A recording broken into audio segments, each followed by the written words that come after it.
जन की ना जनी तो पवन खेसारी प्रमोद प्रेमी गायक सबन गोइल प्रमोद प्रेमी के हम देखले हैं कमलबास कुंवर गाड़ी में से ढकेल जिसकी भागो से यहाँ से गाड़ी में सीट है नहीं 15 जना चले आए तलो भात खाए खाते जा देखी आज करम लौटल हो माई के कृपा भइल 5 करोड़ के बंगला आरा शहर में बनल बॉम्बे में लिया गोइल पहले मोछियो रखतले हम बहुत छिलवा दिल बड़ के आई एम हीरो उम्र मेरा बहुत नाजुक है अभी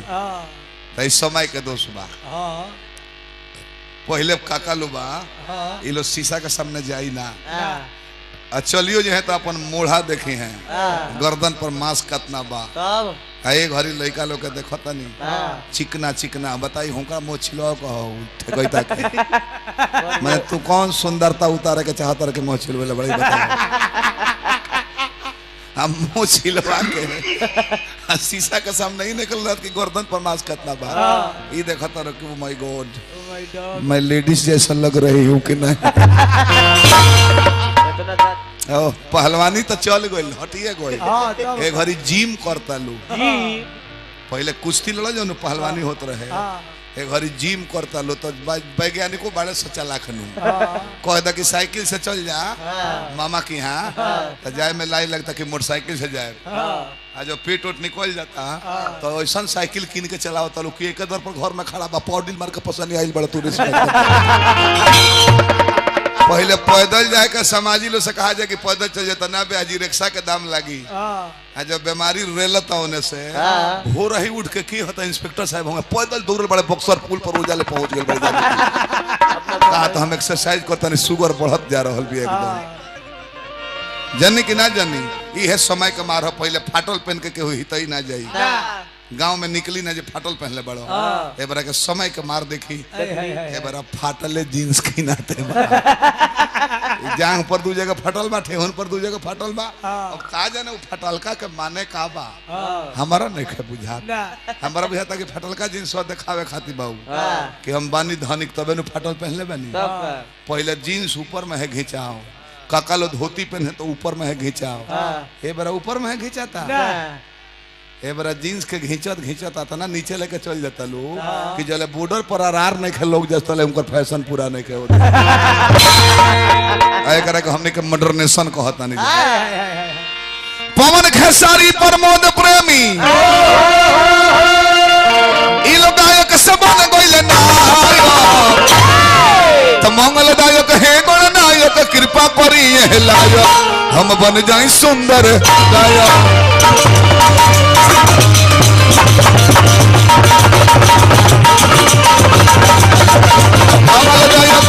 कृपा करी लायक हम बन जाए सुंदर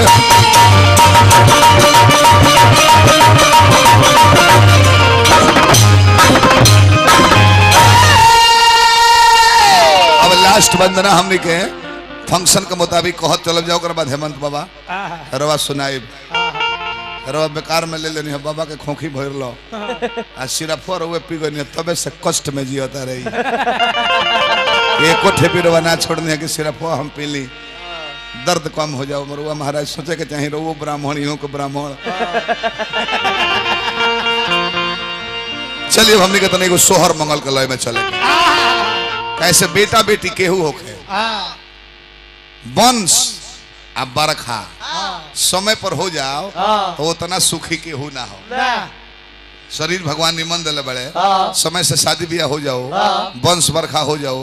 तो उतना सुखी केहू हो अभी ना जी और पतिए बाड़ो दूरा पर लगल बड़ी 4 गो फॉर्च्यूनर रोड में ट्रक चलता 13 चकवा चलता दुकान चकवा चलता आ दूरा पर जे बता सवांगी विपत जसमो कोइले बड़े का भइल भाई तो देखो ना 17 साल बियाह के भइल अभी एगो छुछुनर के बच्चा पैदा ना लेलस तो वंश बरखा हो जाओ बहुत सुंदर हो पैसा ले बबन पासवान जी बानी चाचा का आशीर्वाद है हमरा के बहुत बहुत हार्दिक शुभकामना प्रणाम करता जा अच्छा रवा सब पैसा देता नहीं ठीक करता नहीं बाकी सावधानी है रखे बाकी अगर पैसा हम लेके नाम बोलता नहीं नाम अगर गलती बोला जाओ तो खिसियाए के नहीं खे फिर दोबारा पैसा दे के अपन नाम सुधार करा ले। भोर 10 बजे रात ले। हाँ बहुत बहुत सुंदर ता तई हमारा रहन टाइम इतना कम ले तू काम में नु। अच्छा हमरा अब तो हम ना चाहत रहनी हां ऐसे कि पूंजी फंसौले बड़े ढेर 1.5 लाख ले 1.5 लाख के कैमरा ले ले है 200 अब पहल के दिन बहनी मैल बड़े मालिक और से तोहर कुछ भेटा जे घबड़े हम इतना दूर से बलिया से डीजल जरा कैल बड़ा अपन गाड़ी लेके यूट्यूब चैनल लेके तोहर कुछ भेटवाओल जाए कोनो काम नहीं कर बेवकूफी ना कोई नहीं भगवान बनौले रहे बहुत सुंदर दादरा म्यूजिक भोला दानी तहर के बनौले रहे पत्थर पर दूह जमेला तो है कुल लय गवाला माई बहन लो देहात में गावेला कि एक मास बीतले जे दुई मास औरी जे 3 मास औरी जे 4 मास